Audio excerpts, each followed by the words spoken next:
What's good, everybody? It is your boy Tony the Savant back with another one. Hope everybody's having a good to great day, man. All right, let's get right into this because this is for the audience, that certain section in the crowd that says that us content creators or YouTube guys, we need to listen to the guys that actually played the game. Oftentimes I hear people that enjoy Gilbert Arenas' podcast of all of them. The guys that enjoy that podcast are, and I mean like truly enjoy it, like eat up everything Gilbert Arenas says, because there are people that are out there that are like that. Those guys will tell you, will come to my channel and explain to me that, oh, Tone, you make some good points, but bro, the Gilbert Arena said this, that, and the third.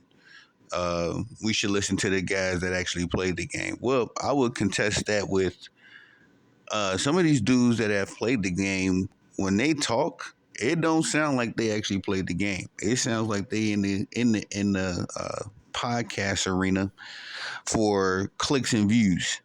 Saying the most outlandish things, because if you played the game, then there's a basic knowledge of certain things that, you know what, that's another video for another day. Anyway, this is videos for y'all guys that says that uh us, sports journalists that quote unquote haven't played the game, uh that we need to concede expertise to these dudes. Well, gentlemen, I think that there would be no better source to say in that particular lane than one Shaquille O'Neal, the big Aristotle, the big cactus.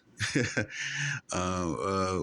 called himself 100 nicknames, but anyway, yeah, Shaq, man, and Shaq has a podcast. I've seen it a few times. Y'all know it's so much sports stuff out there that I try to do my due diligence and watch as much as I can. And Shaq's podcast is one of those that I do enjoy watching when I do get a chance to watch it, or if I see some clips from his podcast.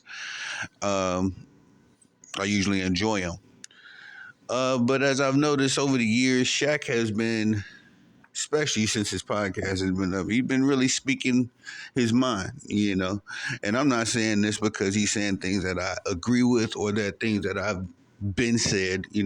I've been on YouTube now a year, so things that I said a year ago, I'm not just trying to uh be like, oh, look, Shaq said something I said, let's make another video. But no, this ain't that. This is a confirmation.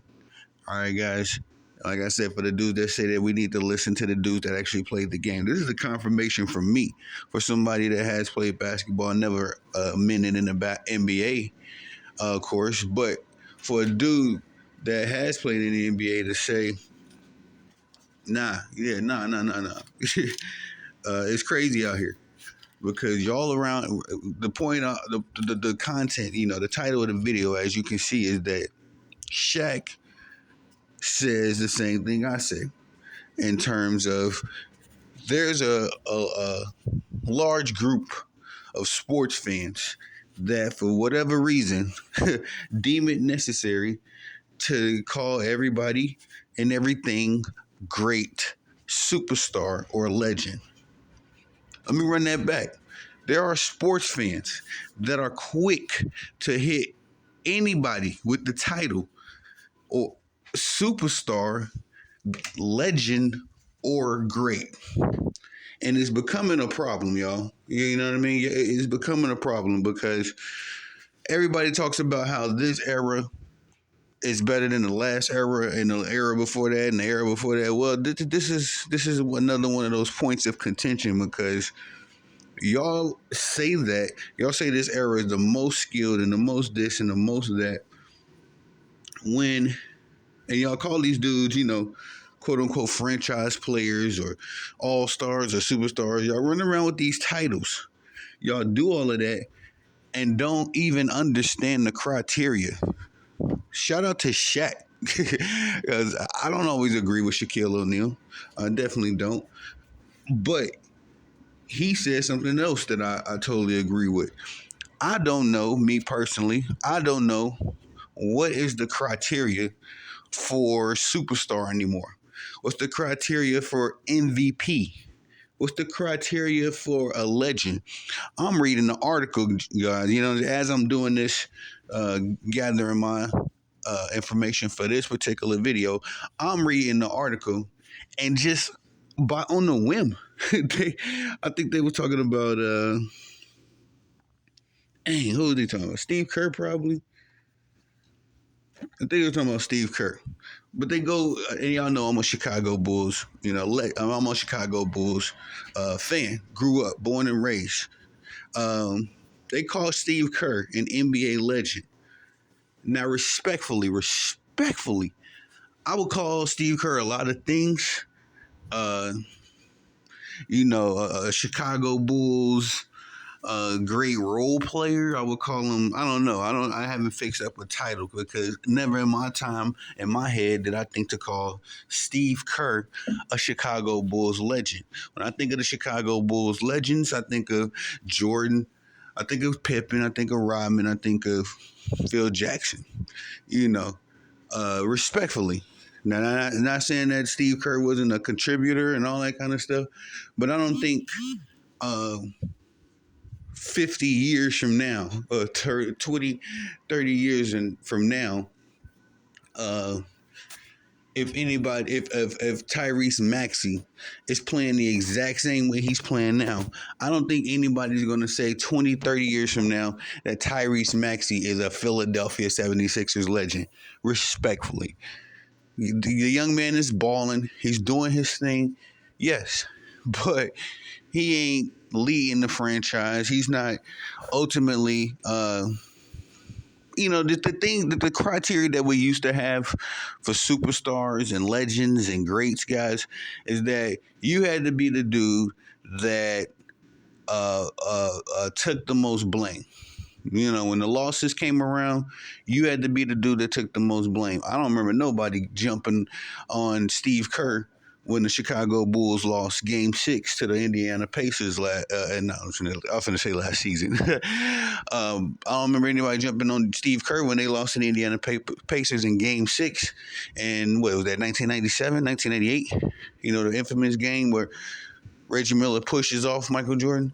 Yeah, everybody had a lot of questions for Michael Jordan in the press conference. I don't recall one person questioning Steve Kerr on why he didn't do this, that, and the third to be more effective to winning in the game. My point in the matter and all of that is that the criteria for superstar, legend, and great was a lot different back in those days than it is now. The dudes that led the franchise, the dudes that were expected to hit the shots, the biggest shots in the biggest moments, and usually did, respectfully. The dudes that I mean, we can go off pay, but the NBA, as of recently, has just gone crazy with the money and paying these dudes. Although I get why athletes, make the money that they make, but I feel like the money that you make should reflect the product that the fans are getting, and we can talk about that. That's another video for another day. But what is the criteria? What is the criteria, y'all? Because, like I said, once upon a year back in my days, the guys that were undoubtedly the alpha male on their teams. You know what I mean? We didn't have any Los Angeles Clippers where there was a bunch of alleged legends or a bunch of alleged superstars, and you can't decipher who was the leader of the team. That wasn't an issue 20 years ago, 10 years ago. What I say, like I say, I'm of the opinion that this cap started about the time LeBron James went to Miami. Not putting it on LeBron James solely, but the particular era of the NBA that we're in now started about 2011, 2012, and beyond. So. But I'm just trying to say what I'm trying to better parallel to what this era is doing because you'd only had a handful of superstars back in those days. Nowadays, you got two, three superstars on every team, allegedly. Because there's people that will fix their mouth and say that Carl Anthony Towns is a superstar. I would disagree. There are people that will say that what's the young man name in uh, Jalen Brunson is a superstar. I will adamantly disagree. Now I know there's people also that will say, nah, Tone, those dudes ain't superstars. So respectfully, I'm just saying there's a large group of people out there that call everybody great, superstar, and legend. And shout out to Shaq for calling these guys out because it's getting y'all diluting the game, man. Y'all diluting the product. Uh, and it's getting to the point where it's like, all right, bro, all right, if you're gonna call him a superstar, him a superstar, him a superstar, I don't have a reason to care about any of these guys, and this is why the younger guys in the NBA are not being marketed correctly. The NBA does not know how to market Luka Doncic because Luka has already in his young resume, in his young career, um, uh, low lights, low moments. You know what I mean? They don't know how to advertise Zion Williamson, who can't stay healthy. They don't know how to advertise John Moran, who who off the court is acting like this young punk. You know what I mean? They don't know how to market these dudes because these dudes aren't superstars. You understand? It ain't difficult to market Kobe. Every day, you knew every moment of every day that Kobe Bryant was playing in the NBA jersey. You knew that you was going to get alpha superstar product. Whether he made or missed a shot, we rocked with Kobe because of the aura. And y'all forgive me, man. This video getting kind of crazy long.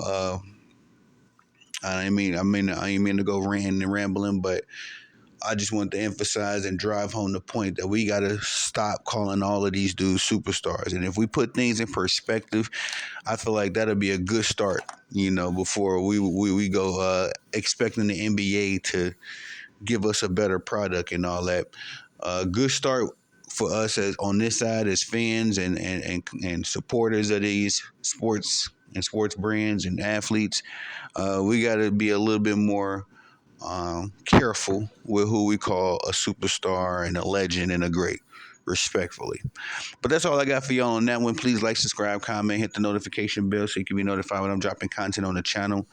Definitely love y'all. Definitely appreciate y'all.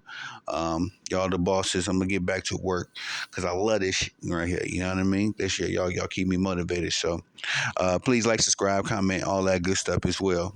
Y'all have a good day. Let me get back to the lab. Peace.